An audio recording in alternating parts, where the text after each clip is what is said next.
Well, good evening, everybody. Welcome to another edition of Tuesdays with Story. Pardon my little boomer moment. This is definitely not the second time we've tried to get the stream started. Nope. Yes, no, no, no, no. Uh, yeah, I thought I clicked the go live button, but it didn't click but I didn't. But okay, we're live now. Yep, we're doing it live. We're doing it live. All right, so I am Daniel Parker, and I am the writer and creator on the comic book for the trailer that you just saw called Guardian Angel. Man, that impalement gets me every time. Oh yeah, yeah.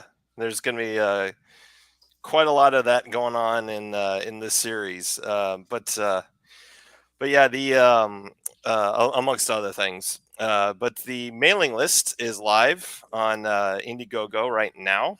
If you sign up for it right now, you'll have access to a secret tier where you'll be able to purchase an alternate version cover.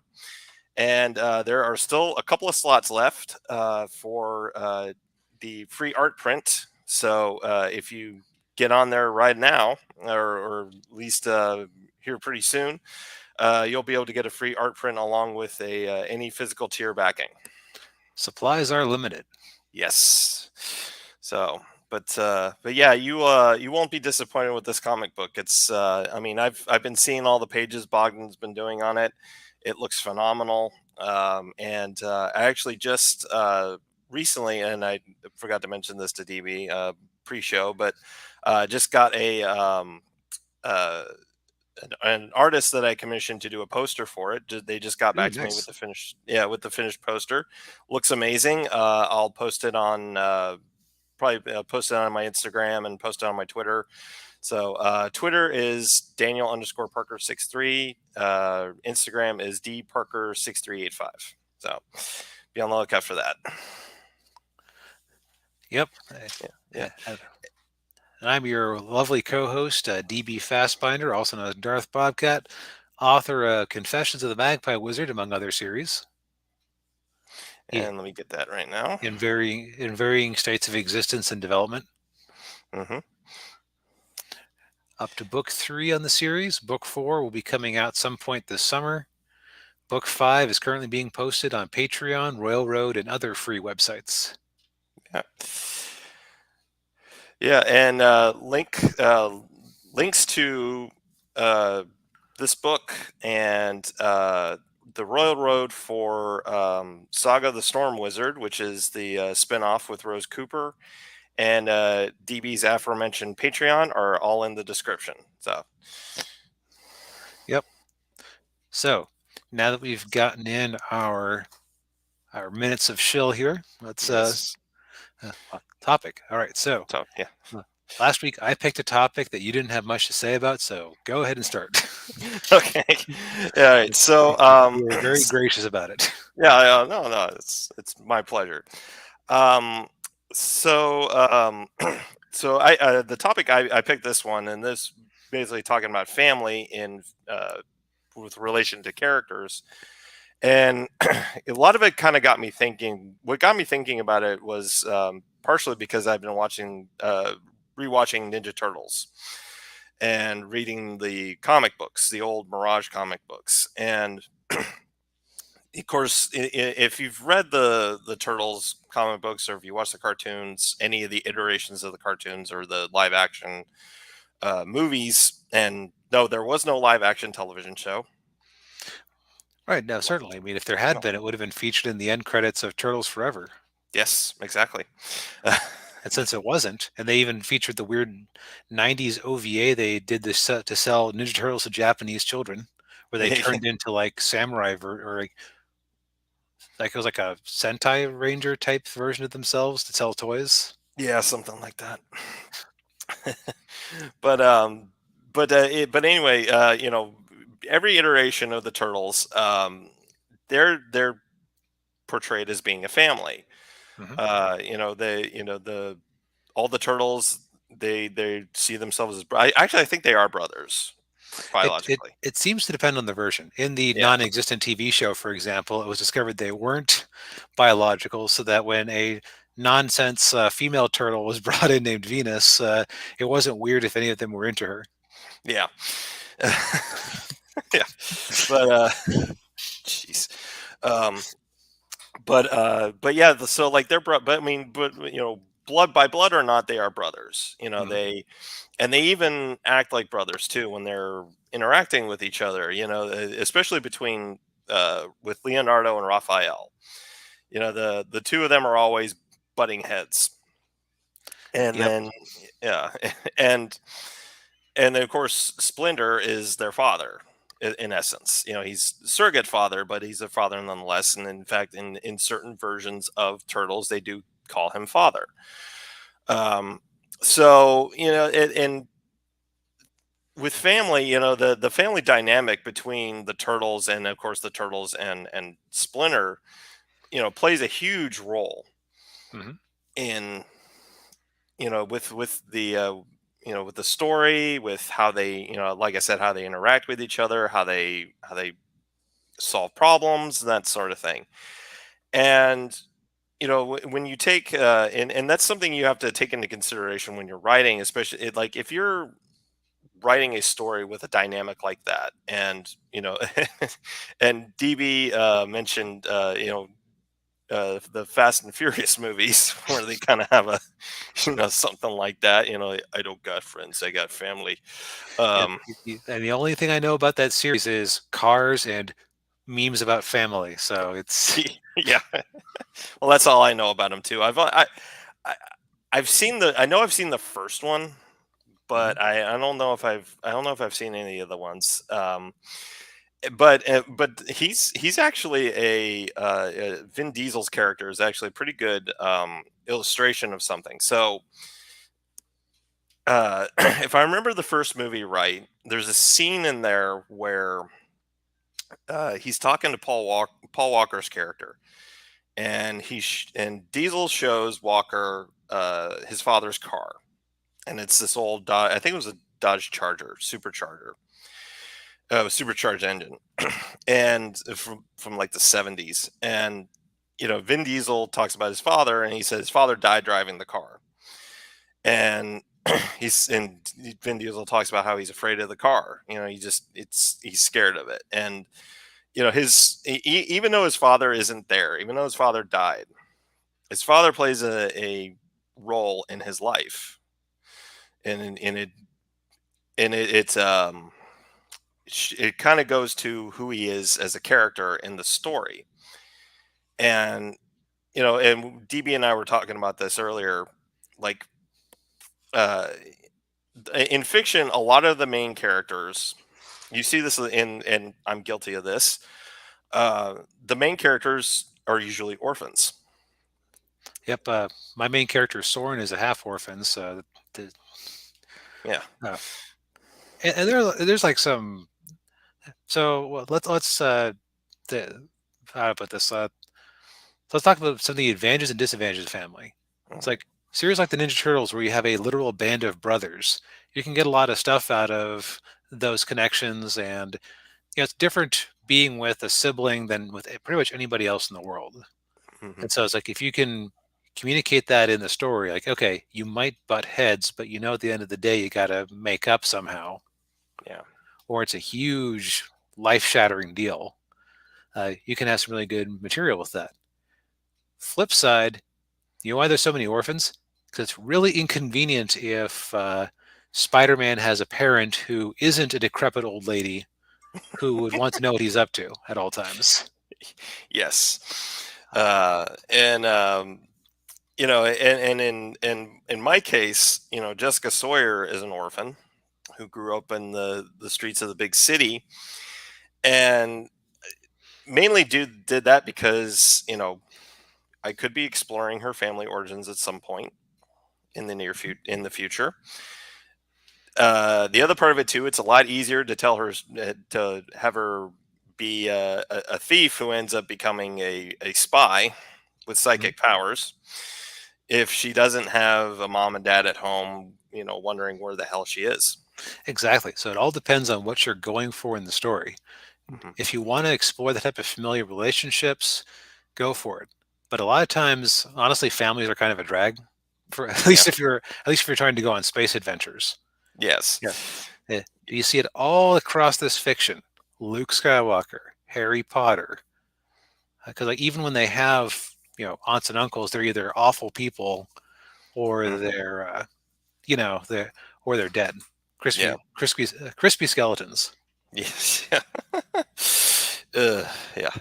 Um, Sidebar: I always thought that the Dursleys were one of the great missed opportunities of Harry Potter, because they were so cartoonishly awful. Can you imagine? Like, you could have actually had I'm just how to put it.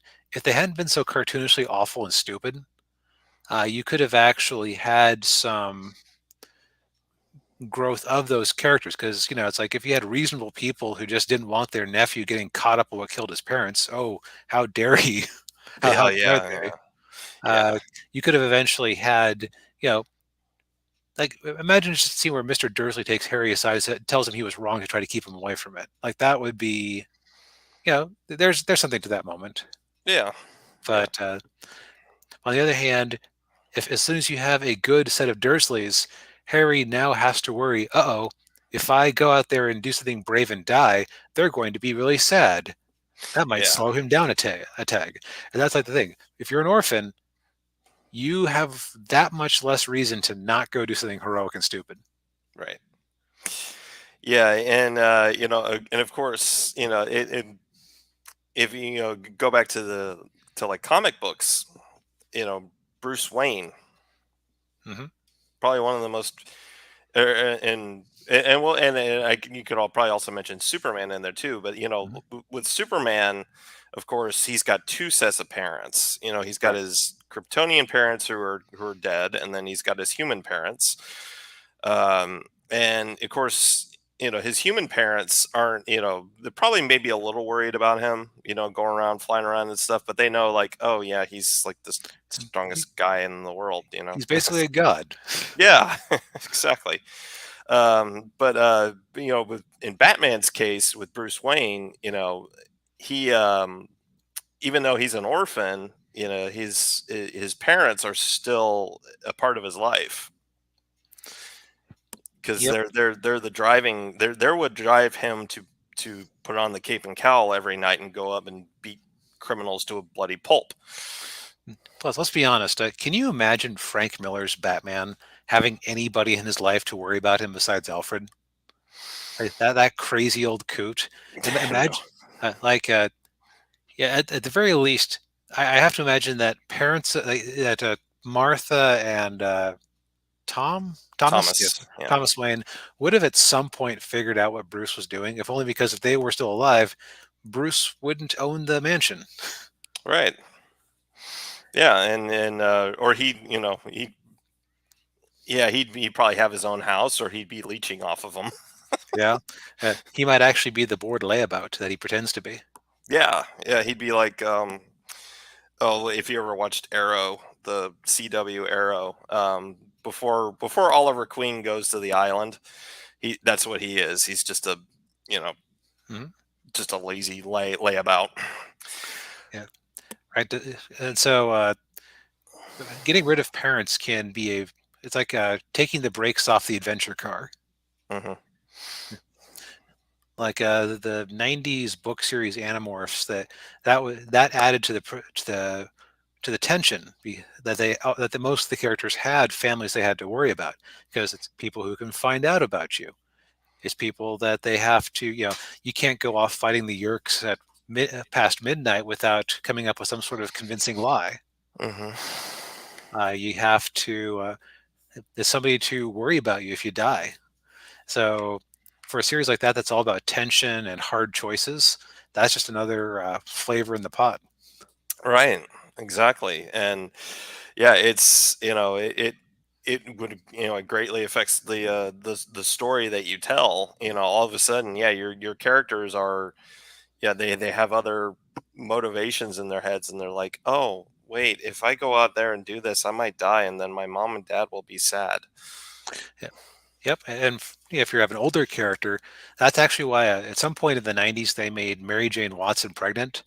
And the writers and editors all went, "Holy crap! What are we going to do with this?" Because Peter's all about responsibility. If there's a child who he is the only person keeping food on that child's table, or like if he Hmm. has to worry about, he would never let some child worry that it was going to be like his parents, where one day he doesn't come home. Like Hmm. that, for the character of Peter Parker, having a kid is the end of Spider-Man. Hmm. So they had to write the kid out hastily in a really unsatisfying way. Yeah. And then they gave Tom DeFalco the pity stories of Spider-Girl in the alternate future, but that's neither here nor there. But so it's like actually that's a good way to put it. Families are a brake on the adventure train, and sometimes you want the break, sometimes you don't want the break. Right. It, Yeah. it's related to kind of the what we were talking about last week about isekai. Which like, oh well, why does the character have to be from another world necessarily?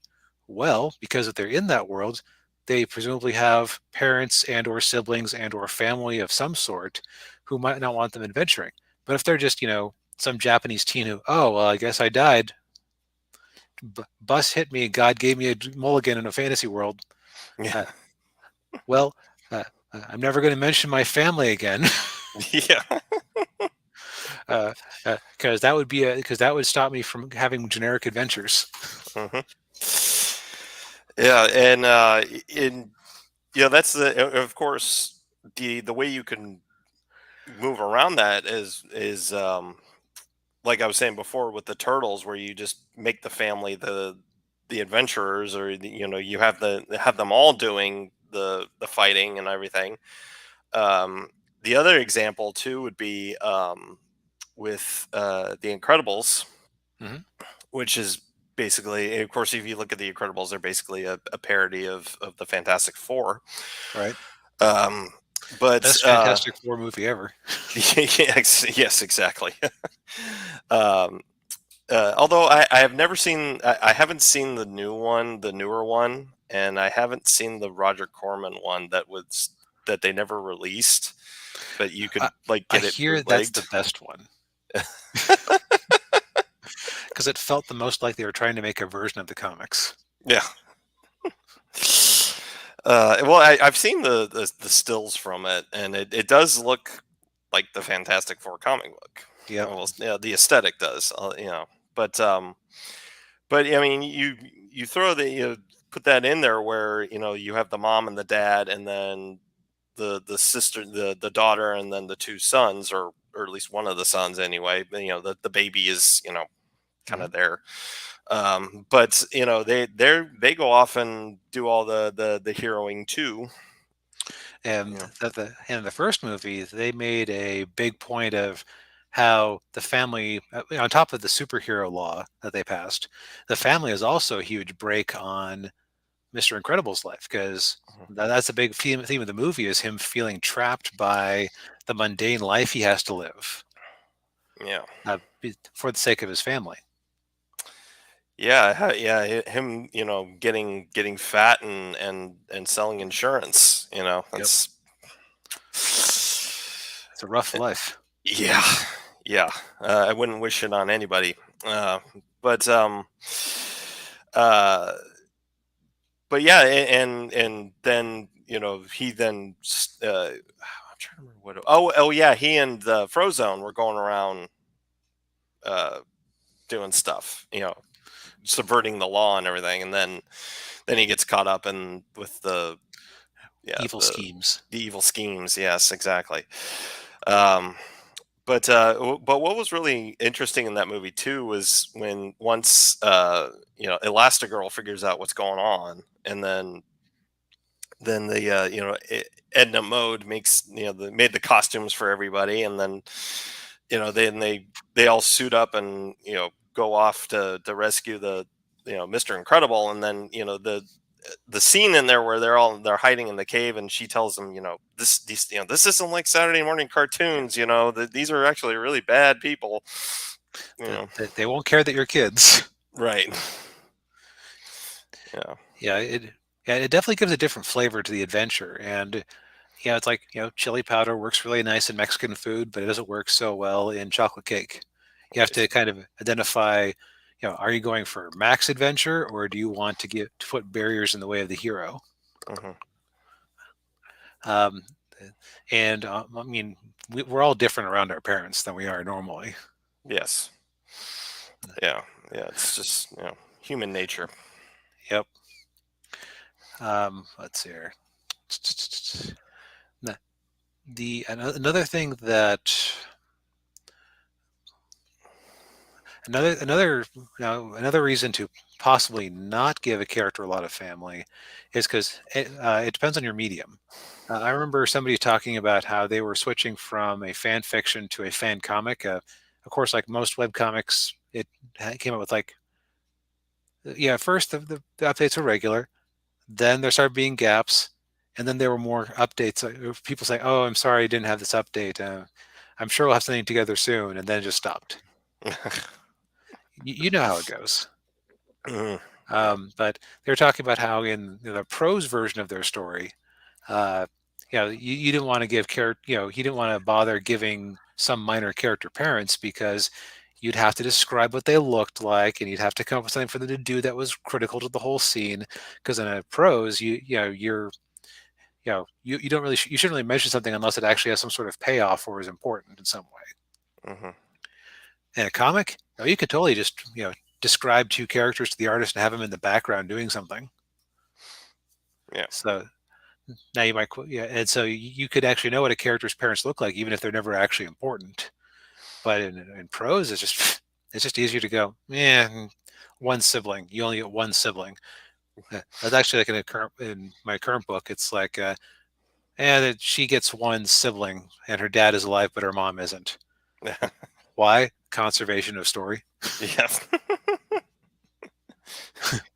Yeah. Yeah. That's the reality of it. Yeah. You just kind of have to pick and choose what, who gets what, who gets what family and why. It's just like, yeah, Yeah, there's only so much writing I can do.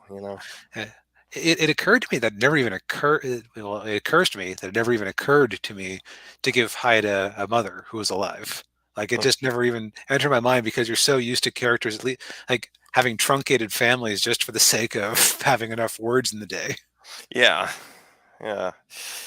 Uh, but yeah, it's of course what ends up happening is if you get a character who, when you have a character that doesn't have any family, although or they're an orphan Mhm. or what have you, invariably what will happen is the audience or the readers are going to want to know more, will want to know Mhm. about their family, like, oh, well, if the character is an orphan, well, how did they become an orphan? Did they, what, what happened to their family? Why aren't their parents in their life? And a classic example of that, is a, well, recent example, and I'll take everybody, and put everybody in the way back machine to late 2015, early 2016, after The Force Awakens came out in theaters, Mhm. and everybody was kind of high off of the nostalgia, myself included. Yep. And we were in the number one thing that was on everybody's mind was who were Ray's parents. Yep.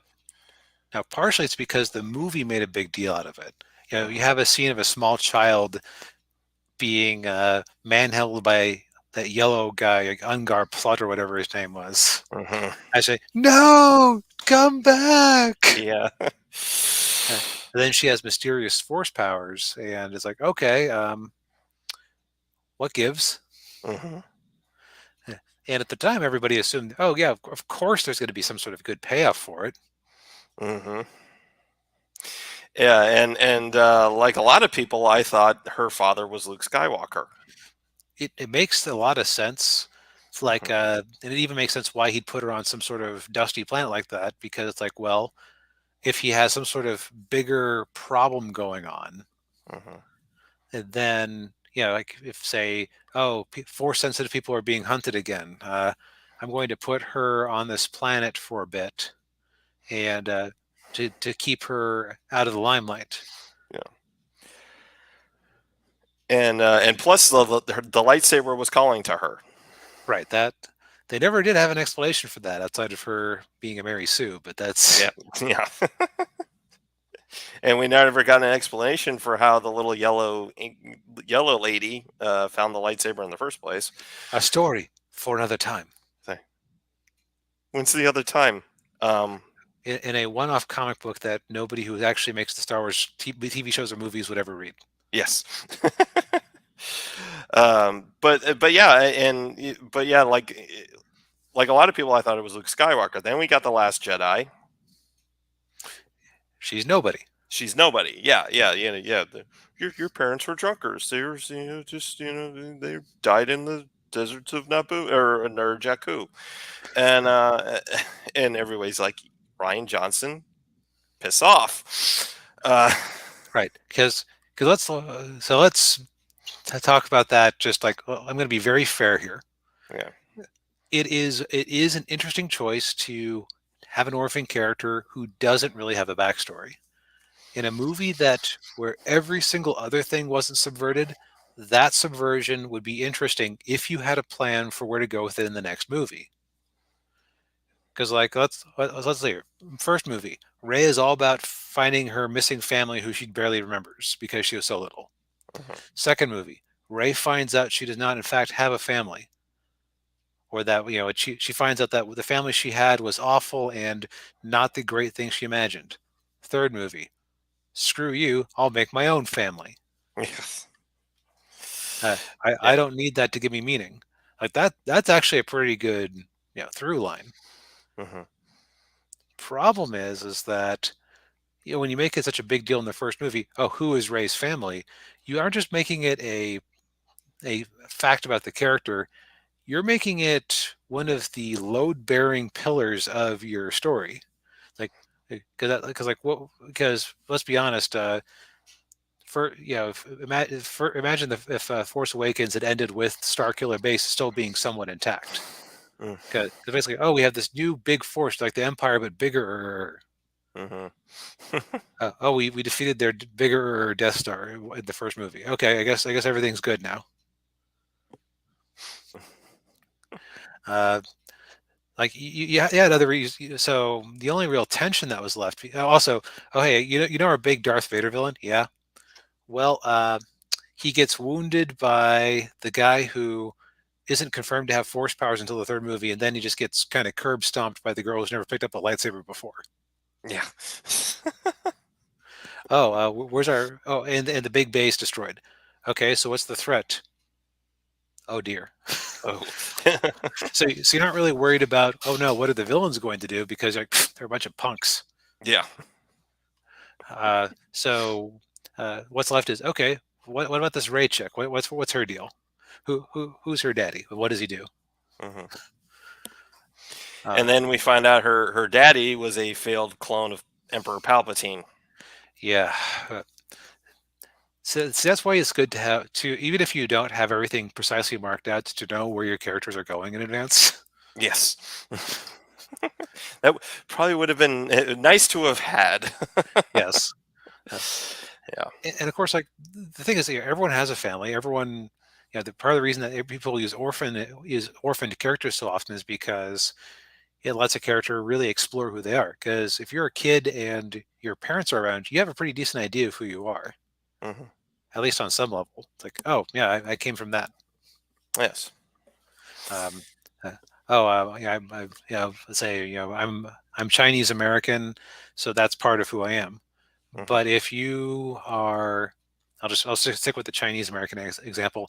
If you're adopted and nobody's quite sure where you came from, then you have this big mystery in your life Hmm. that drives some people really crazy. Yeah. So that's like that gives a character attention you can explore. Yeah. Again, finding out that the character's parents were awful and not special at all, not a terrible idea. Just got to be executed right. Yes. And speaking of characters with awful parents, I just had a thought, or one uh, movie just crossed my mind was Shang-Chi. Oof. Yeah, I know. Uh, but if you've seen Shang-Chi, you know that in the movie, his father is not a very good guy. Nope. No, he's kind of an asshole. Pardon my language. But his mother, on the other hand, is a different story. She was actually, uh, Like a princess of Shangri-La or whatever. yeah, something like that. And but then and of course, part of the motivation for why the of course the dad was bad to begin with, but then he got started getting good with when he met the mom, and then they got married, and then they had the two kids. But then she dies, and then he turns evil again. Right, he blames himself, and he will stop at nothing to bring her back. Yes. And so that family dynamic, which a certain film critic described as Shakespearean. Um, Uh, so, uh, so you know what that character arc is? yeah. Um, Anakin Skywalker and Padme. Yes. That's basically Anakin's motivation in the Revenge of the Sith. Yeah, pretty much. Yeah, yeah. The big bad baddie of the galaxy is motivated because his because he accidentally killed his wife. To be fair, if I had Natalie Portman and then lost Natalie Portman, that Yeah, yeah, that's true. I'd be pretty angry too. Yeah, yeah, yeah, yeah. But I guess what we're saying is kind of try to bring some little cohesion, I guess. But it's um it can play the family character's family dynamic or their family history or whatever. It plays a role into it can either play a role into the story, it can play a role into the character's development, or hmm maybe like they're like with Shang-Chi, where his father is just such a horrible guy, and he doesn't want to be his father. you right. He wants to be away from his father. He wants to be nothing like his father. He even resists training for all those years to not be like his father, and he just wants to laze around with Aquafina. Yeah. It's just, yeah, and be a valet, yeah, in San Francisco, which why Yep. you would want to live in San Francisco, I don't know. Look, it's movie San Francisco. It's the better version. Right, right, yes, yes. Although I would want to live in San Francisco from Big Hero 6. Yeah. Um, so let's see. So yeah, where a character comes from can really shape them. Then now occasionally you do have characters who where they come from just does not jive with. I say badly thought out characters can have backstories that don't really make sense for what they are. Like and I don't have a specific example because honestly, a lot of stories that are that bad I just kind of delete from my mind Yeah. unless there's something special about how bad they are. Mm, But like just say hypothetically, one thing that a dynamic that you see a lot with larger families, like if you have, let's say you have three kids, it's like a classic thing. Older child kind of becomes a third parent almost in a lot of situations. Second child mhm. is kind of neglected. Last child is the baby and is kind of fostered, right? So you're going to have Right. different personalities for first, second, and third child. Hmm. Like a lot of middle children, it seems like that craving for attention drives them to go and do something where they get attention. Like Right. I think multiple YouTubers, or at least Wes from Thinking Critical, I know is a middle child. It's like Yeah. which kind of drove his choice to go out there and put himself in front of the camera every day. Yeah.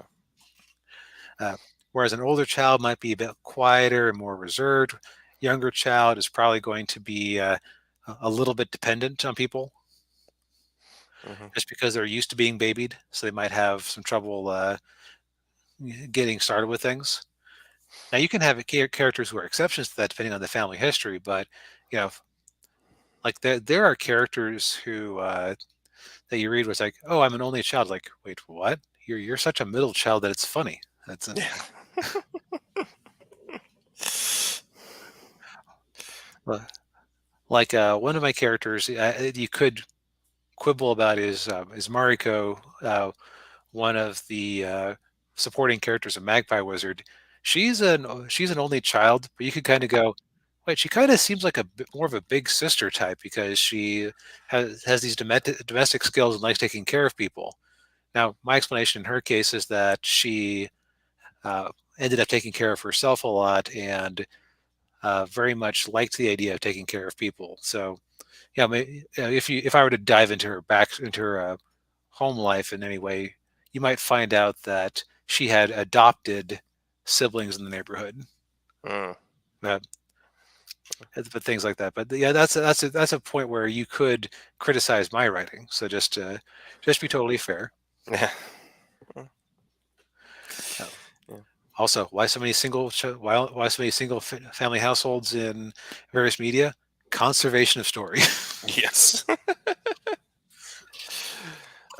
Yeah, and but yeah, I mean yeah, that when you have yeah, it and of course if we get into like siblings, I mean that can, like DB was saying, drive how the character is as well, and especially if maybe so for an example, I've been on the recommendation of my parents, I've been watching Reacher on Amazon Prime, and I've got one episode left, and I'm impressed with it. It's a good show. Um, and what I like is that the guy playing Jack Reacher actually looks like how Jack Reacher is supposed to look. Big burly dude, and not Tom Cruise. But in little mild spoilers for the show, uh, Reacher finds out that his Reacher has an older brother, and he's murdered. And so that's part of the driving force of the show, is he's trying to find out who killed his brother. And you kind of see a lot of see some flashbacks to going back to when they were teenagers, and his father their father was in the army, and yeah, they're army brats, and so you kind of see like some of his ethic, like him standing up to bullies, and that sort of thing. And then but the other part of it too was with his brother, where like they weren't very close. Like he didn't, like his brother worked for the government. What his brother did in the government, he didn't know, because he never Mhm. talked to him. Reacher's a vagrant. He just kind of moves from town to town. And so he did, he never had any contact with his brother, and his parents are both deceased. And so his whole family dynamic is just kind of gets blown up, when he finds out that his brother has been killed. Right, the last little piece of it. Yeah, exactly. And so and the other part of it too is, everybody remarks about how much the two of them look alike, how much they Mhm. sound alike. And so that kind of drives him, kind of changes his character a bit more. And so the other part of it, part of his character, is that since he's always just, he doesn't have a permanent home, he just kind of goes from town to town. He never forms any attachments, but then he gets to this little town in Georgia, and then all of a sudden he's, shagging up with the little blonde deputy, and he starts developing a, somewhat, tenuous but kind of close friendship with one of the detectives in the town. So that so in his case, you know, he doesn't have any family anymore. So now he's kind of making his own family here. Right, and we are social creatures, so uh, humans will either, if they don't have a social group, they'll try to find a social group. Hmm. Hmm. And plus, we've talked about how everybody has a family or has something equivalent to a family. That also makes it's almost like a cheat button for how to relate to a character. Hey, Hmm. those thing that you have, yeah, that's a very important part of your life. Is like, yeah, well, he doesn't have it. What will he do? I can't imagine that happening. Hmm. Yeah, and and it's and it is kind of a motivating factor, that's been used a lot in fiction is the death of a loved one for a character. It's I'm Inigo Montoya. You killed my father. my father Prepare to die. prepared to die. Yeah, yeah. Or finding a loved one in a stuffed in a refrigerator. uh, Oof. God damn it, Ron Mars. You're the reason Gail Simone got a career. yeah. If, uh, if he hadn't done that to Green Lantern's girlfriend, yeah, she would not have had something as catchy to make her website. yes. Ah, jeez. Man, and we wouldn't be in the mess we have. We didn't have the mess we have now. uh I think but somebody would have found a way to make money off of it, but it didn't help. yeah, no, that's true. Yeah, yeah. But yeah, it's that just it kind of becomes a driving force, sort of like, again, like the aforementioned Bruce Wayne, losing his, Hmm. having his parents being killed right in front of him, and then Hmm. he, as a kid, and then when he, from then on out, he takes steps to eventually become Batman, although but though, of course, in reality, if he had just gone to a really good therapist, he, might- Yeah, yeah, he if he might have been able to work out those issues. gone to a good therapist, you know, uh, made a family of his own, uh, Yeah, but right, then we wouldn't have had a comic book. right. That why aren't there more therapists in fiction? Because then there would be less fiction there, Sparky. Yes. Well, so this is a side tangent. Unless a story is specifically about a character's relationship with a therapist, therapists are one of those things that make fiction less interesting Mhm. because the way that people so and this is kind of like or maybe this is just my own bias for how stories are, what makes an interesting story.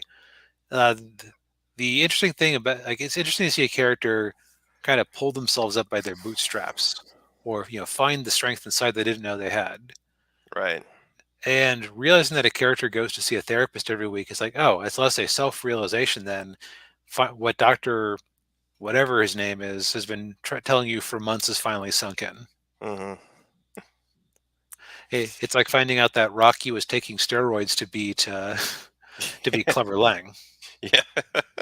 Like, not that he did, but it's like if you find out that, oh man, Rocky trained so hard, and oh, he's been taking steroids to build muscle mass, so in addition to the training, Mm.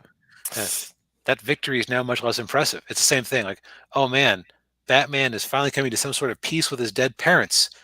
Uh, he finally had that moment of spark of realization, and oh, we've had chapter after chapter where he goes to see his therapist, and his therapist has been telling him to like how to deal with his parents. Yeah.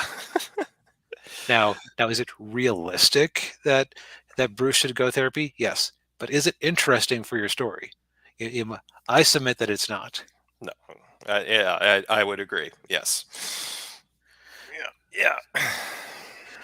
Especially because people in fiction have this weird, like people who don't actually go to therapy have this weird idea what therapy is like. Like, I went there 3 times and Dr. Meskowitz figured out what was wrong with me, and now I'm better. It's like, Yeah. no, No, it takes you're in for months, you're in years. for a Yeah. years long process. It might actually be cheaper just to go Catholic and go to confession every so often, Yeah. even if they do tithe you. Yeah. Uh, but yeah, speaking of the therapy angle, yeah, I remember the Sherlock series, and I kind of tie that with family too. The BBC Sherlock series with Benedict Cumberbatch and Martin Freeman, Hmm. where Martin Freeman's playing Watson, and in the early I think it was maybe just been the first season, but he's been going to counseling because Mhm. he's an Afghanistan war veteran, and he's dealing with the trauma from that, and the PTSD, and having he has a blog where he's been writing stuff on there, and the therapist is like, "Oh, are you still doing that?" And he said, "Yeah, I'm still doing it." And he has Oh, is that how they do the equivalent of his journal that the books of Sherlock Holmes were supposed to be based on? yes, Oh, yeah, okay. yeah, yeah, and so he and of course the him walking with the cane and the limp is whatever you want to call it, psychosomatic or whatever. Yeah. Um, He's not and actually hurt. It's just he's just crazy. right, yeah, To be as mean as possible about it. yeah, yeah. But and then uh, but then he meets up with Sherlock, and then all of a sudden he starts helping him with his investigations, and then he's getting better. And in the episode, the person who points that out is Mycroft Holmes, Sherlock's brother. Hmm. And uh, a lot of people probably don't know this, but in the original Conan Doyle novels, uh, Mycroft Holmes doesn't really play that much of a role in the stories. Like Sherlock just kind of mentions him a few times, and I think Mycroft might pop in once in a while, but he's not. He wasn't the driving force like he was in the BBC show. And so he you see the interaction between Sherlock and Mycroft is very interesting because you've got these two really smart guys, and of course the whole dynamic of it too is that Mycroft is the smart one. Even though Sherlock is very smart himself, but Mycroft is the smart one. Yeah. Um, It also tells you something important about their parents, which is they were very strange namers. yeah. Well, that's the funny part too is the parents do show up in the series. They come and visit him, and they're actually played by Cumberbatch's parents in real life parents, and they're normal. They're normal people. Holmes walks in and they're visiting with him and they're talking to him on Baker Street, and then he's like, okay, and then and Watson's like, well, who are those guys? And Sherlock's like, oh, that was my parents. Like, what? Right. That's just like one of those subtle things that were not even subtle. That's one of those benefits that as a writer, if you know your parents or the character's parents in advance, you can spring them, and it's not an ass pull. Right. Like, 'cause like the worst thing you can do is oh they had this joke in The Simpsons about the Cosby Show where they had Bleeding Gums Murphy show up as his grandparents. Hey, he's your grandfather. We got five grandfathers. Yeah. If you don't pay attention to who you're casting or how many, yeah, it's like how many grandparents you introduce over the course of the series, you got issues. Yes. Which, yeah, that seemed to happen a lot in the 80s. It's Uh, just uh, uh, right back before there was VCRs and constant reruns to tell people what was actually going on, yes. or at Yeah. the dawn of that. Uh, Yeah. for example, should I call myself out again? When I started writing Rose's book, I was not sure how many brothers she had, and I forgot what I had called them. So I had to do a quick find of the books, and I discovered that I had, let's see here, I had two brothers I had an Albert and I had as an Albert and another guy whose name was Al. I was like, oh, geez, I screwed that up. And so I just play into it and have Soren not be entirely sure at the start of Rose's book how many siblings she had, and he actually well, it's having an Alvin and an Albert in the same family. It's your mother's fault. Yes.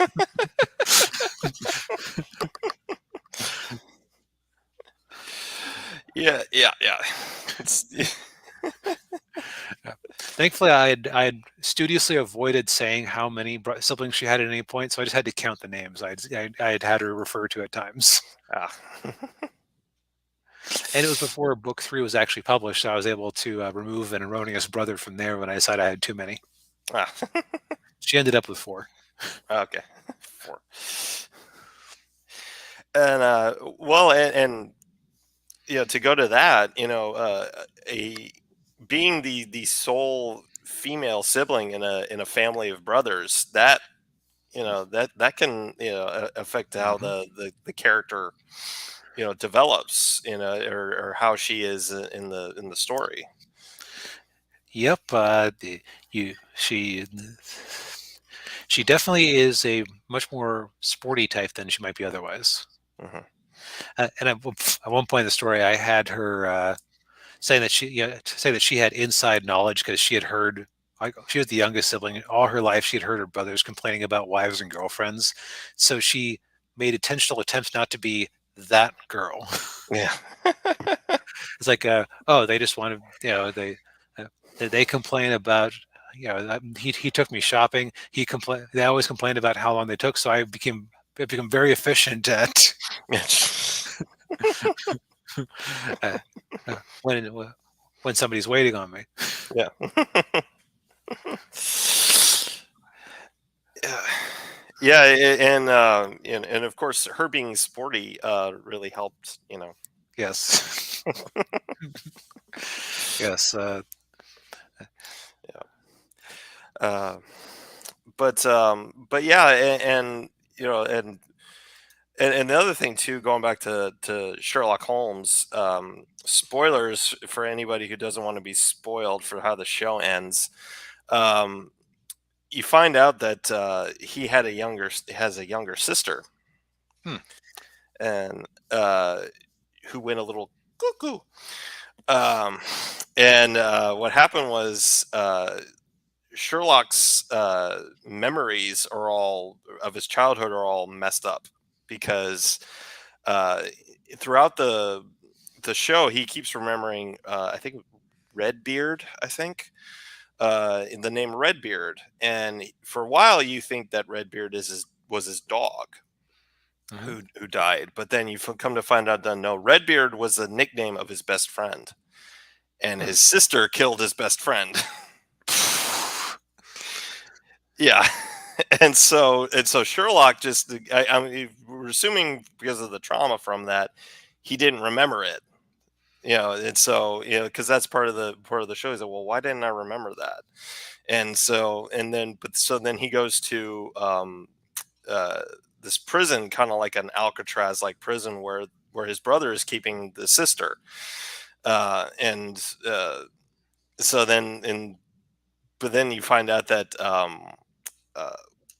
Moriarty had been letting her out of prison, and so and you had that whole aspect where she was working with Moriarty, and but yeah, it was very like a real twisted thing because with Cumberbatch's Sherlock, he describes himself as a high functioning sociopath. Mhm.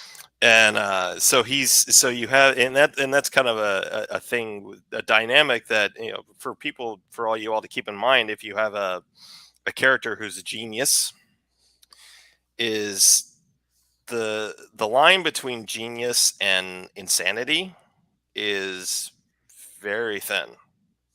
It can be very thin. And so that's a dynamic, that's an aspect of a character to keep in mind, and that's kind of what they were doing with Sherlock. And then they just went full tilt with his sister because she's just as brilliant as Mycroft and Sherlock, but she's insane. She Yeah. couldn't quite handle that fact. Right. Yeah.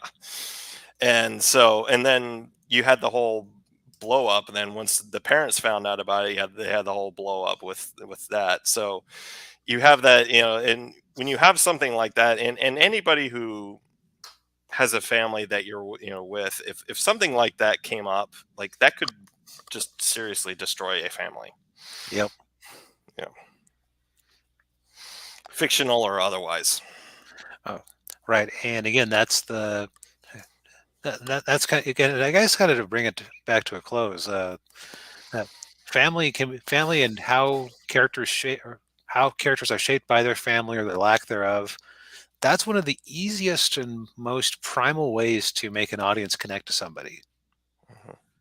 And if you're certain creepy anime, the quickest way to make them repulsed, but Yeah, that's that's a that might be another video for another time. eh, I don't want to talk about that for 50 minutes. Rejected.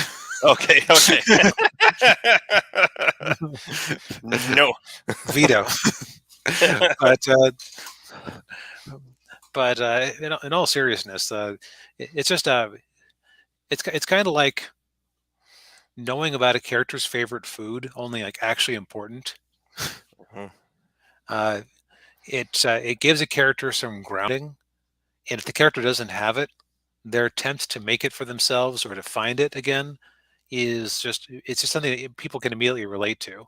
mhm, It's why like a lot of fiction is written with child characters because children can relate to being children and adults can remember being children. mhm. Yeah. Yeah, and yeah, and same with like with being a teenager or being if you're older, being in your 20s or maybe your 30s, it's you relate to those stories more because you remember what you were like at that age, and you might remember you how you were with your parents when you were that age, and Yep. We could even talk sometime about why are so many darn stories set in high school, but that's a different topic but there's a similar yeah, reason because it's what people can relate to. yeah. So so think about how uh, even if it's why it's a good idea for characters, even if the family would never ever show up, to have an idea in advance of what their family structure is like, Hmm. because the child of a single parent turns out differently than the child of an intact family versus the child of an orphan raised by grandparents versus a child out on the streets taking care of themselves. Hmm.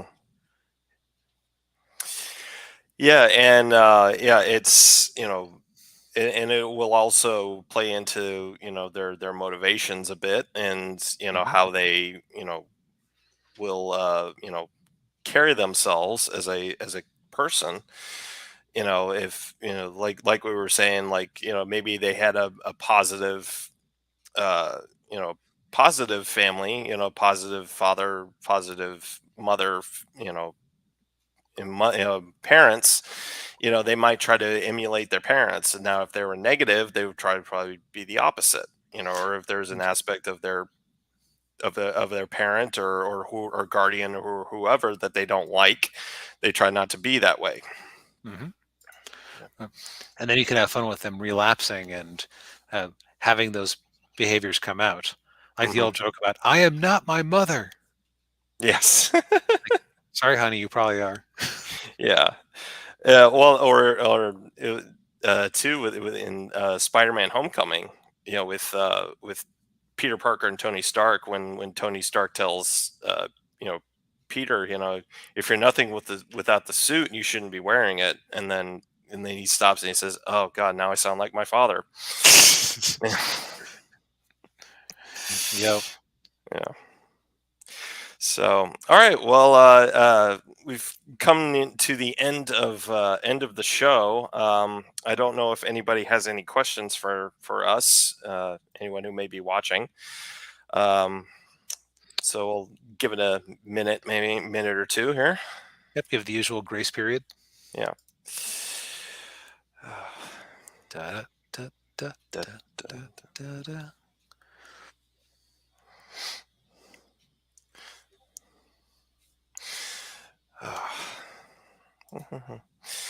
Yeah.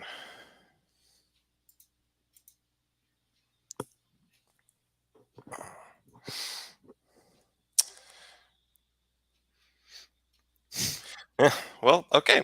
Uh, I guess since nobody has any questions for us, DB, do you have anything to say in closing? Family. Family. Yes. I, I don't got friends. I got family. I don't got podcasts. I got family. Yeah. All right. Well, thank you everybody for tuning in. We really appreciate it. Do all the usual YouTube algorithm friendly stuff. Like the video, Like, like, likes. or even dislike. That helps it too.